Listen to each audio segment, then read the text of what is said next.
नमस्कार। काफ़ी लंबे समय बाद हम एक नए वीडियो के साथ आए करंट अफेयर का। उससे पहले ये वीडियो स्टार्ट करने से पहले हम दो चार बातें करेंगे। मैंने जब लास्ट प्रीलिम्स एग्ज़ाम से पहले करंट्स के ऊपर जो वीडियो बनाया था उसमें मैंने बोला था कि आपको करंट्स का टॉपिक को थोड़ा सा ज़्यादा प्रिपेयर करना है, क्योंकि इस बार करंट से लगभग 4 से 5 क्वेश्चन पूछा गया है और जितने भी क्वेश्चन पूछा गया था वो सारे क्वेश्चन को हमने डिस्कस किया था हमारे वीडियो पे। तो इससे आप समझ सकते हैं कि करंट का वीडियो या करंट का वीडियो देखना आपके लिए कितना जरूरी है और करंट के टॉपिक्स को पढ़ना कितना जरूरी है, क्योंकि इसके बाद प्रीलिम्स के बाद अब मेंस का एग्जाम होगा। तो मेंस में कहीं ना कहीं राष्ट्रीय अंतर्राष्ट्रीय जो मुद्दा होगा करंट से रिलेटेड उसमें आपको ऐसे लिखने के लिए पूछा ही जाएगा। ठीक है, तो करंट का जो हम हर एक वीडियो जो बनाते हैं वो काफ़ी ज़्यादा ऑथेंटिक होता है और एक ऑथेंटिक सोर्स से ही हम डाटा वहाँ से लेते हैं।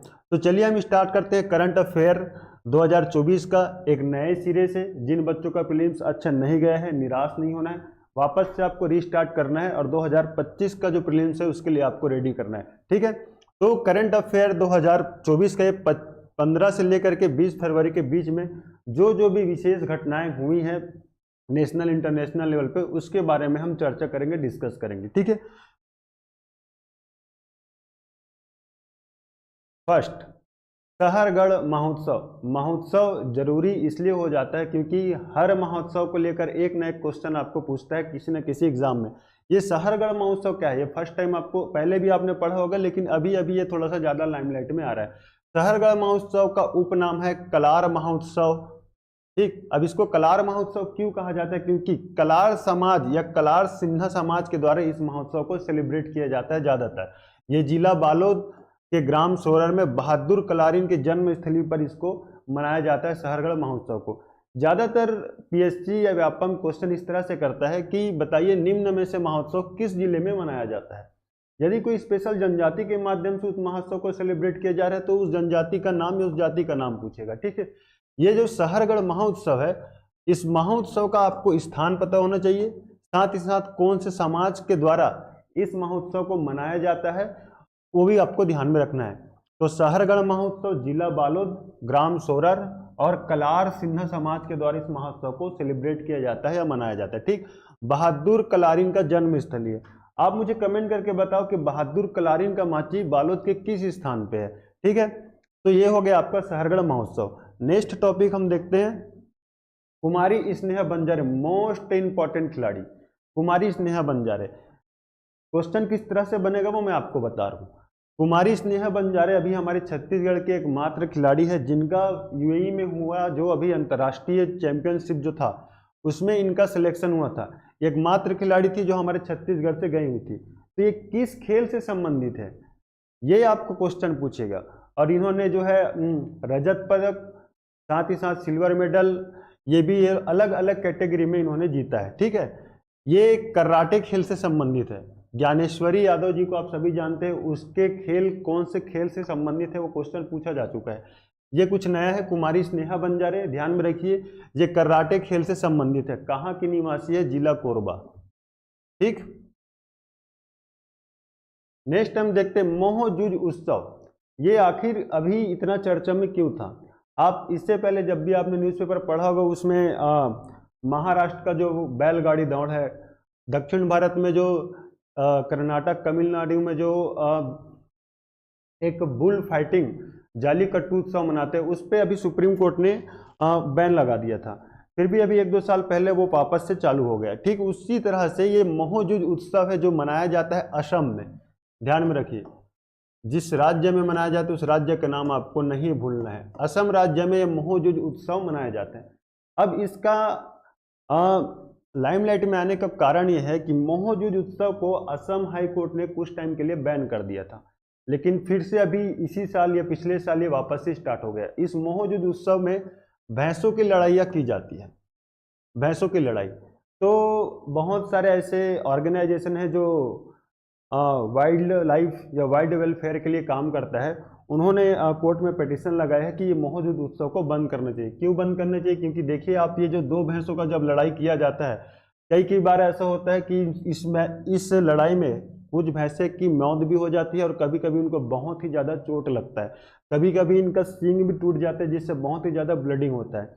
तो वाइल्ड वेलफेयर के लिए काम करने वाले बहुत से ऐसे ऑर्गेनाइजेशन हैं, उसमें से एक ऑर्गेनाइजेशन ने असम हाई कोर्ट में पिटीशन लगाया है कि ये मोहजुद उत्सव जो माघ बिहू के समय सेलिब्रेट किया जाता है उसको आप बंद करिए। ठीक है, आपको पता होना चाहिए पशु क्रूरता अधिनियम 1960,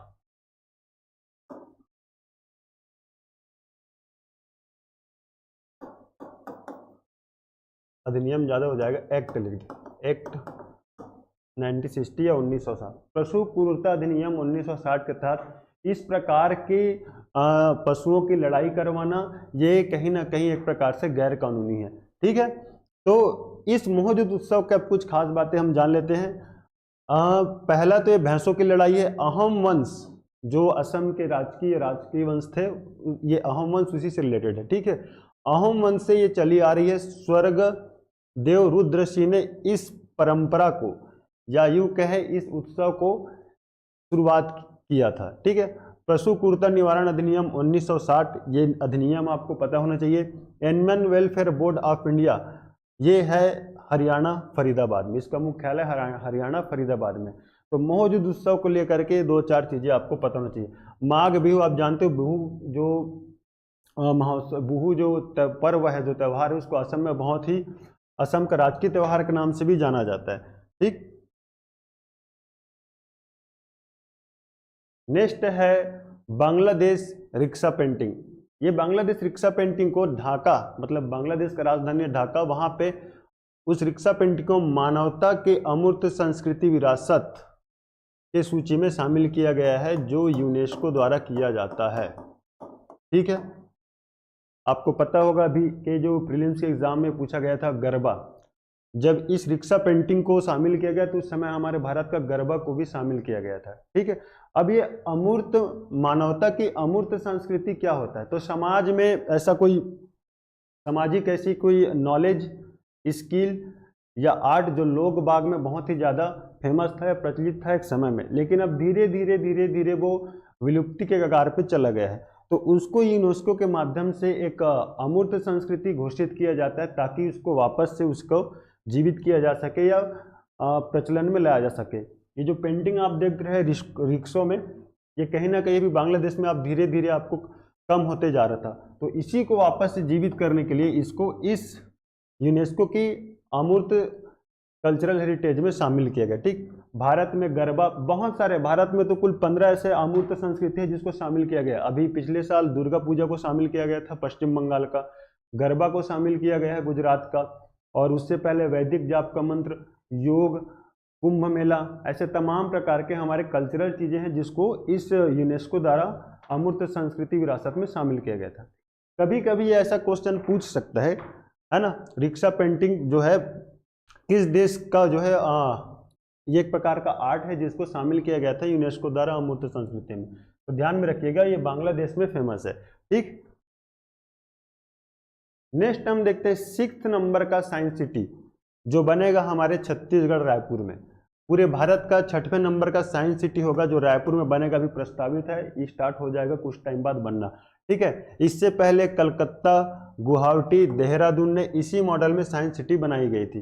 ये 4th नंबर का साइंस सिटी होगा जो सेंट्रल गवर्नमेंट के, देखिए पूरे भारत का 6 नंबर का, और सेंट्रल गवर्नमेंट के द्वारा जो विकसित किया जा रहा है वो है 4th नंबर का साइंस सिटी। ठीक है, दोनों में अंतर है, ध्यान में रखिए। हो सकता होगा कोई ऐसा स्टेट होगा जो अपने पैसे से वहां पे साइंस सिटी डेवलप किया हो, सेंट्रल गवर्नमेंट से किसी भी प्रकार का फेवर ना मांगा हो, है ना। इसमें विशेष बात क्या होगी कि इसमें खगोलीय घटनाओं को देखने के लिए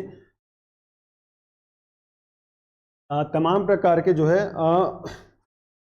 टेलीस्कोप वगैरह लगाया जाएगा। ठीक, और देखते हैं आगे, इसमें ग्रहों, चंद्रमा को देखने के लिए यहाँ पे टेलीस्कोप पर 2-4 ऐसा कुछ तैयार किया जाएगा मॉडल, ताकि आप जो है अंतरिक्ष विज्ञान को करीबी से जान सके। ठीक है, एक ऐसा हॉल भी डेवलप किया जाएगा जिसमें चंद्रमा का जीरो ग्रेविटी को आप महसूस करें। कहने का मतलब है अगर आप उस हॉल में जाओगे तो आपको ठीक उसी तरह से फील होगा जिस तरह से एक एस्ट्रोनॉट को स्पेस में और मून में फील होता है, बिल्कुल जीरो ग्रेविटी पे। ठीक है, महेंद्र कर्मा विश्वविद्यालय, ये बस्तर विश्वविद्यालय के नाम से जाना जाता था। क्वेश्चन बन सकता है यहाँ से इस प्रकार से कि महेंद्र कर्मा विश्वविद्यालय को, या पुराना नाम उसका क्या था, बस्तर यूनिवर्सिटी या बस्तर विश्वविद्यालय, ठीक है। महेंद्र कर्म विश्वविद्यालय जगदलपुर बस्तर। अब इसमें क्या खास बात है कि पीएम उषा प्रधानमंत्री उच्च शिक्षा योजना के तहत 100 करोड़ रुपए का फंड जारी किया गया है इस महेंद्र कर्म विश्वविद्यालय को विकसित करने के लिए, डेवलप करने के लिए। ये प्रधानमंत्री जो उषा योजना है, इसमें उच्च शिक्षा अभियान, जिसमें आप जो कॉलेजेस में जो आप पढ़ते हो उसको एक हाईटेक वहाँ पे एक एजुकेशन प्रोवाइड करना है, क्वालिटी एजुकेशन देना है, उसके लिए इस योजना को चलाया जा रहा है प्रधानमंत्री के द्वारा, ठीक है। तो उसके लिए अभी ये महेंद्र कर्मा विश्वविद्यालय को फंड जारी किया जा चुका है। भारत का पहला यूनिकॉर्न एआई कंपनी। सबसे पहले आप समझिए यूनिकॉर्न कंपनी क्या होता है। जब किसी कंपनी का जो वैल्यूएशन $1 बिलियन से अधिक हो जाता है, उसी कंपनी को यूनिकॉर्न कंपनी कहा जाता है। तो ये एआई कंपनी है जिसका नाम है कृत्रिम। ये ध्यान में रखिए, अभी एआई बहुत ही ज़्यादा लाइमलाइट में है, हर कोई एआई के बारे में जानता है, ठीक है। तो जो एआई कंपनी है भारत का एक पहला ऐसा एआई कंपनी है जो यूनिकॉर्न बना है, ठीक है। इसका नाम है कृत्रिम। 2023 में भाविश अग्रवाल ने इसको लॉन्च किया था। इसको लॉन्च करने वाला का जो नाम है वो नाम आपको नहीं भूलना है। 2023 में भाविश अग्रवाल ने इसे लॉन्च किया था। अब इसकी खास बात क्या है इस एआई का, तो ये 20 भारतीय भाषाओं का समझ रखता है और साथ ही 10 भाषाओं में सामग्री को, कंटेंट को जनरेट करता है। कहने का मतलब आप किसी भी एक भाषा में आप कोई भी इसको प्रोग्राम कमांड दोगे, वो 10 भाषा में तुरंत उसको कन्वर्ट कर सकता है, ठीक है। तो ये हो गया एआई कंपनी, भारत का पहला यूनिकॉर्न एआई कंपनी है। भारतीय महिला शटलर, ये अभी कुछ दिन पहले की ही बात है। भारतीय महिला टीम बैडमिंटन एशिया टीम ने जापान को हराकर फाइनल में प्रवेश किया था और ये पहली बार हुआ जब भारतीय टीम ने इस टूर्नामेंट के फाइनल में पहुंचा और साथ ही साथ स्वर्ण पदक जीता है, ठीक है। ये कहाँ हुआ है टूर्नामेंट, तो शाह आलम मलेशिया में, ठीक। स्थान आपको याद रखना है, कौन सा टूर्नामेंट किस जगह पे हो रहा है। मैं बार बार बोल रहा हूँ, व्यापम पीएससी का एक ही आदत है, ज़्यादातर वो स्थान पूछेगा कोई भी टॉपिक से हो, ठीक है। नेक्स्ट हम देखते हैं साइनोप्स। साइनोप्स क्या है, तो देश की पहली synergistic ocean observation prediction service lab बनाएगी। प्रिडिक्शन का मतलब कहना चाहिए एक प्रकार से प्रिडिक्ट करना, भविष्यवाणी करना, ठीक है। भारतीय सूचना सेवा केंद्र के द्वारा इसको बनाया गया। अब इसका विशेषता क्या है कि मान लो किसी क्षेत्र में जो सागर तटीय राज्य या शहर है, जैसे कि तमिलनाडु हो गया, केरल हो गया, गुजरात हो गया, आंध्र प्रदेश हो गया, इन सागर तटीय राज्यों को जब चक्रवात किसी भी प्रकार का साइक्लोन आएगा तो उनको 2-4 दिन पहले ये इन्फॉर्म कर दिया जाएगा कि इस क्षेत्र में बहुत ही ज़्यादा मात्रा में तूफान आने वाली है। तो कृपया करके आप उन क्षेत्रों में बसे हुए लोगों को अलर्ट कर दें या वहाँ से उन लोगों को उस जगह से खाली होने के लिए बोल दें, ठीक है। तो इससे क्या होगा, जान माल की जो नुकसान होगी वो कम होगी, ठीक। ये है साइनोप, देश की पहली है साइनोप्स लैब। इसको अब क्वेश्चन ये आता है कि ये बना कहाँ पे है, तो ये बना है हैदराबाद में, ठीक। हैदराबाद में इस लैब को बनाया गया है। आचार्य श्री विद्यासागर जी, अभी कुछ ही दिन पहले की ही बात है, इनका बचपन का नाम था विद्याधर। ये जैन धर्म से संबंधित है और जैन धर्म में भी मूलतः 2 संप्रदाय को हम जानते हैं, पढ़ते हैं, इतिहास में भी हम 2 संप्रदाय पढ़ते हैं। एक संप्रदाय श्वेतांबर जो श्वेत वस्त्र धारण करते हैं और एक संप्रदाय है दिगंबर, ठीक है। 14 फरवरी को आचार्य श्री जी ने संलेखना धारण किया। मोस्ट इंपॉर्टेंट चीज संलेखना। अब संलेखना क्या होता है कि जैन संप्रदाय का एक प्रकार का प्रथा है। कभी जैन संप्रदाय में ऐसा चलता है कि जो चीज आपको त्यागे इससे पहले आप उसे त्याग दो। तो संलेखना पद्धति के तहत जब किसी जैन संत को ये पता चलता है कि उसका मृत्यु निकट है, तो वो अन्न, पानी, तमाम प्रकार की आहार को लेना छोड़ देते हैं और इस संलेखना पद्धति के तहत अपने शरीर का त्याग करते हैं, ठीक है। तो संलेखना पद्धति के तहत आचार्य श्री जी ने, विद्यासागर जी ने अपने शरीर का त्याग किया। इसके बारे में थोड़ा सा देखिए। मृत्यु को निकट जानकर अपनाए जाने वाली एक जैन प्रथा है। कभी कभी ये भी पूछ देगा कि संलेखना प्रथा या संलेखना पद्धति किस धर्म में फॉलो किया जाता है, किस धर्म की एक विशेष प्रथा है, जैन धर्म की, ये भी आपको ध्यान में रखना, ठीक।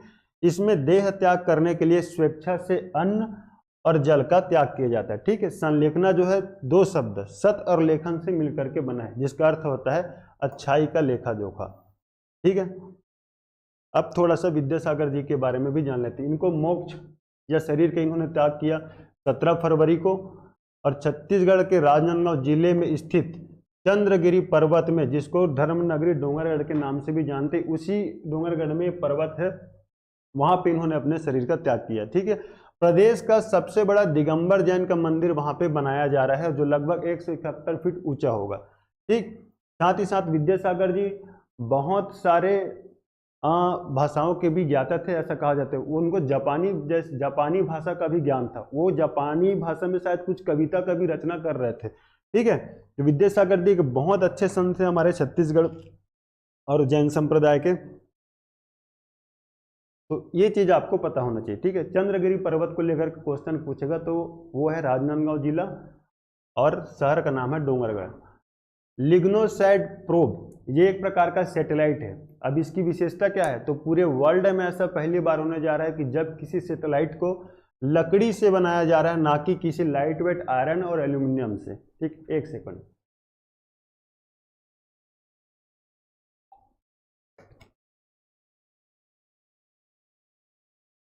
लकड़ी का सैटेलाइट, ये जो आप फोटो देख रहे हो यही है लिग्नोसैट सैटेलाइट। इसको बनाने वाला देश का नाम है जापान। इसी देश के लोग कुछ भी मतलब कुछ नया सोच विचार के कुछ नई चीजें ही करते हैं। ठीक है, जापान के लोग बना रहे हैं अभी लकड़ी से सैटेलाइट बना रहे हैं। क्यों ऐसा जरूरत पड़ा कि आखिर लकड़ी से सैटेलाइट बनाना चाहिए, तो आपको पता होगा पोल्यूशन के काफ़ी सारे टाइप्स हैं, soil pollution, water pollution, air pollution. वैसे ही स्पेस में भी पोल्यूशन होता है। किसके माध्यम से, तो सैटेलाइट्स के माध्यम से, क्योंकि सैटेलाइट को बनाने के लिए हम एल्यूमिनियम या लाइट वेट आयरन्स के यूज़ करते हैं। जब उसका कार्यकाल पूरा होता है किसी भी सैटेलाइट का, तो जब उसको अंतरिक्ष में वापस लाया जा रहा होता है, तो जैसे ही वो एटमॉस्फेयर में, अर्थ के एटमॉस्फेयर में इंटर करता है, तो फ्रिक्शन के कारण वो छोटे छोटे टुकड़ों में वो डिवाइड हो जाता है। ठीक, और वो छोटे छोटे पार्टिकल हमारे वायुमंडल में घूमता रहता है। वो कहीं ना कहीं हमारे वायुमंडल को, साथ ही साथ ओजोन लेयर को भी वो इफेक्ट करता है। अब जापान के साइंटिस्टों ने सोचा कि अगर ये हम इसको लकड़ी के बना दें तो नेचुरल तरीके से इसका हम डिस्पोज कर सकते हैं, इसमें किसी भी प्रकार की पोल्यूशन नहीं होगा। तो कहीं ना कहीं देख सकते हैं कि पर्यावरण संरक्षण के दृष्टिकोण से इस सैटेलाइट का निर्माण किया जा रहा है।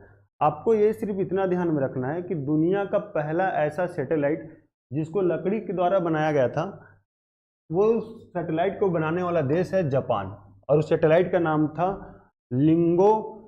Lignosat probe. ठीक है, नासा द्वारा 2024 में गर्मी में लॉन्च किया जाएगा। देखो आपको कंफ्यूज नहीं होना है। ठीक है, नासा द्वारा लॉन्च किया जा रहा है, इसका मतलब ये नहीं कि इसको अमेरिका ने बनाया, बना रहा है जापान, लॉन्च सिर्फ नासा करेगा। ठीक है, इसके साथ ही आप ये जान लीजिए, नासा जो है ये स्पेस सेंटर है यूएसए या अमेरिका का। ठीक है, और जापान के स्पेस सेंटर का नाम है जक्सा। ठीक, अमेरिका का स्पेस सेंटर का नाम है नासा और जापान का स्पेस सेंटर का नाम है जक्सा। इतना चीज आपको पढ़ना है इस चीज में, इस टॉपिक पे। नेक्स्ट है ज्ञानपीठ पुरस्कार। हर एग्जाम में कभी ना कभी ये ज्ञानपीठ जिसको भी मिलता है ये पुरस्कार, तो उस साल होने वाले किसी न किसी एग्जाम में ये क्वेश्चन पूछता ही है। ठीक, ज्ञानपीठ पुरस्कार क्या होता है कि साहित्य के क्षेत्र में इसको दिया जाता है। जो भी विशेष कार्य या कोई स्पेशल साहित्य की जब रचना करते हैं तो वही उन्हें ज्ञानपीठ का पुरस्कार दिया जाता है। पढ़ लेते हैं थोड़ा सा। संस्कृत विद्वान जगतगुरु रामभद्राचार्य व मशहूर गीतकार गुलजार को 2023 के लिए ज्ञानपीठ पुरस्कार दिया गया है। ठीक, रामभद्राचार्य के बारे में अब थोड़ा सा जानते हैं। चित्रकूट में तुलसी पीठ के संस्थापक हैं ये, और इनकी किस खास बात के लिए इन्हें ज्ञानपीठ का पुरस्कार दिया गया है? 100 से अधिक पुस्तकों का लेखन और 22 भाषाओं का ज्ञान है। सोचिए 22 भाषाओं का ज्ञान है इन्हें, और 2015 में इन्हें पद्म भूषण से सम्मानित किया गया था। इनकी कुछ विशेष रचना है पुस्तक की, जिसमें से अष्टावक्र, श्री भार्गव राघवियम आदि। ठीक है, तो ये ज्ञानपीठ पुरस्कार 2 व्यक्तियों को मिला है, जगतगुरु रामभद्राचार्य जी को और मशहूर कवि गुलजार को। ठीक, अब गुलजार के बारे में थोड़ा सा जान लेते हैं। यह है गुलजार साहब, इनका असली नाम है संपूर्ण सिंह कालरा। संपूर्ण सिंह कालरा साहित्य अकादमी पुरस्कार, इनसे पहले भी इनको 2-4 पुरस्कार मिल चुका है। साहित्य अकादमी पुरस्कार, दादा साहेब पुरस्कार, पद्म भूषण और 5वें राष्ट्रीय फिल्म पुरस्कार भी मिल चुका है। ये किस टाइप के कवि हैं? तो ये उर्दू कवि हैं, ध्यान में रखिएगा। ठीक है, उर्दू कवि है। ज्ञानपीठ पुरस्कार को साहित्य के क्षेत्र का नोबेल प्राइज भी कहा जाता है हमारे भारत में। ठीक है, नेक्स्ट हम देखते हैं सिरपुर महोत्सव 2024। ये इसमें आपको कुछ नहीं, इसका सिर्फ एक डेट आपको ध्यान में रखना है, तो कौन से किस तारीख के बीच में सिरपुर महोत्सव मनाया गया था। 24 से 26 फरवरी के बीच में 3 दिवसीय, ठीक 3 दिवसीय था ये सिरपुर महोत्सव। 24 से 26 फरवरी के बीच में मनाया जाएगा अभी आगे। ठीक, जिला महासमुंद, समय है फरवरी या फागुन माह। इसमें विशेष घटना ये होने वाला है कि पहली बार महानदी का आरती का आयोजन किया जा रहा है। जैसे कि गंगा आरती होता है वैसे इस बार महानदी आरती होगा। ठीक है, ये सिरपुर आपको पता होगा कि प्राचीन समय से एक बहुत ही ज़्यादा एक प्रसिद्ध स्थल है। जब आप इतिहास पढ़ेंगे तो आपको पता चलेगा कि बहुत सारे ऐसे राज्यों में जिनका राजधानी भी था सिरपुर। धार्मिक दृष्टिकोण से भी ये बहुत ही ज़्यादा प्रसिद्ध जगह रहा है। तो सिरपुर महोत्सव से लेकर के मतलब सिरपुर में अगर किसी भी प्रकार की घटना होती है जो पूरे प्रदेश में प्रसिद्ध है तो क्वेश्चन कहीं ना कहीं वहाँ से बनता है। मेंस में भी आपको डायरेक्ट लिखने के लिए पूछ देगा कि सिरपुर के बारे में बताइए, तो आपको कहीं ना कहीं सिरपुर महोत्सव के बारे में यदि आप करेंट का डाटा ऐड कर देंगे तो आपको उसमें पूरा नंबर मिलने के चांसेस बढ़ जाता है। ठीक है, तो सिरपुर महोत्सव इस साल 2024 में 24 तारीख से लेकर के 26 फरवरी के बीच में होगा। छत्तीसगढ़ में पीएम श्री योजना। अब पीएम श्री योजना क्या होता है, तो प्रधानमंत्री स्कूल फॉर राइजिंग इंडिया। प्रधानमंत्री के द्वारा जब नया न्यू नेशनल एजुकेशन पॉलिसी जब लाया गया था 2020 में, तब इस योजना को प्रारंभ किया गया था। इसमें क्या होगा कि हमारे पूरे देश के लगभग 14,500 स्कूलों को इस पीएम श्री योजना के तहत डेवलप किया जाएगा। अब इसमें फोकस किन बातों को किया जा रहा है, तो पीएम श्री स्कूल में जो फैसिलिटी दिया जाएगा वो क्वालिटी एजुकेशन पे बेस्ड होगा। हर एक क्लास में डिजिटल बोर्ड, ये जो बोर्ड जिससे मैं आपको पढ़ा रहा हूँ ये एक डिजिटल बोर्ड है। इसमें आपको विजुअलाइजेशन के थ्रू जब हर एक बच्चों को पढ़ाया जाएगा तो चीज़ों को जल्दी से कैप्चर कर लेंगे और उनको ज़्यादा समझ में आएगा, है ना। तो इन सारे चीज़ों को ध्यान में रख करके उन स्कूलों का डेवलप्ड किया जाएगा जो पीएम श्री योजना के तहत सेलेक्ट हुए हैं। जैसे कि हमारे छत्तीसगढ़ में लगभग ऐसे 211 स्कूल है जिनका चयन हुआ है पीएम श्री स्कूल के लिए। ठीक है, ये फर्स्ट स्टेज है, ये फर्स्ट स्टेज है। अभी इनके 2-3 स्टेज और आने वाले हैं। ठीक है, तो हमारे छत्तीसगढ़ में सबसे पहली बार इस योजना का शुभारंभ हुआ है 19 फरवरी 2024 को। ठीक है, केंद्र सरकार द्वारा राष्ट्रीय शिक्षा नीति 2020 के तहत देश भर के लगभग 14,500 सरकारी स्कूलों को पीएम श्री योजना में अपग्रेड किया जाएगा। मेंस में भी डायरेक्ट क्वेश्चन पूछ सकता है आपको कि पीएम श्री योजना क्या है, तो जब उसके बारे में डिटेल लिख रहे हो तो आपको ये भी पता होना चाहिए कि छत्तीसगढ़ में कब लागू हुआ था और लागू होने के बाद फर्स्ट चरण में कितने स्कूलों को इसमें चयनित किया गया है। ठीक है, तो ये चीज़ें आपको पीएम श्री से लेकर के पढ़ना है। ठीक, ये 19 फरवरी 2024 का डेट आपको नहीं भूलना है। डिजिटलाइजेशन पर किए गए शोध से पता चल रहा है कि भारत तीसरे नंबर पर पहुंच गया है। हमसे पहले है अब अमेरिका और चाइना। इससे पहले ब्रिटेन, जर्मनी, जापान सहित कई विकसित देश को भारत ने पीछे छोड़ दी है। डिजिटलाइजेशन को आप इस तरह से समझिए, आज आप सब्जी खरीदने भी जाओगे तो वो भी फ़ोन पे एक्सेप्ट करता है या डिजिटल पेमेंट एक्सेप्ट करता है। ठीक है, तो इसी तरह से इन सारी चीज़ों को ध्यान में रखकर यदि हम देखें तो भारत जो है अमेरिका और चाइना के बाद पूरे वर्ल्ड में 3rd नंबर पे है। ठीक है, डिजिटलाइजेशन के सेक्टर में। तो आज के लिए बस इतना ही। आशा करता हूँ वीडियो आपको पसंद आया होगा। करंट के जो मुद्दे हैं वो आपको विशेष ध्यान देना है, क्योंकि मेंस में कई बार ऐसा होता है कि आपको आंकड़े, वर्तमान आंकड़े के साथ कई सारे क्वेश्चन का आंसर आपको लिखना होता है। ठीक है, पिछले साल हमने करंट के ऊपर बहुत ही ज़्यादा काम किया और एग्ज़ाम में वहाँ से क्वेश्चन आया ही था। ठीक है, आपको करंट का एक भी वीडियो मिस नहीं करना है। यदि किसी भी प्रकार का कन्फ्यूज़न होता है तो आप हमें कमेंट करके ज़रूर बताइएगा। अब आगे हम विशेष कुछ योजनाएं हैं जैसे कि महतारी वंदन योजना और 2-4 और योजनाएं, कृषि उन्नति योजना, एक योजनाओं को लेकर के भी हम वीडियो लाने वाले हैं। ठीक है, तब तक के लिए आप सभी का बहुत बहुत शुक्रिया। आशा करता हूँ वीडियो आपको पसंद आया होगा। अगर वीडियो आपको अच्छा लगा तो लाइक करो, चैनल को सब्सक्राइब करो और शेयर भी करो। ठीक है, तो आज के लिए बस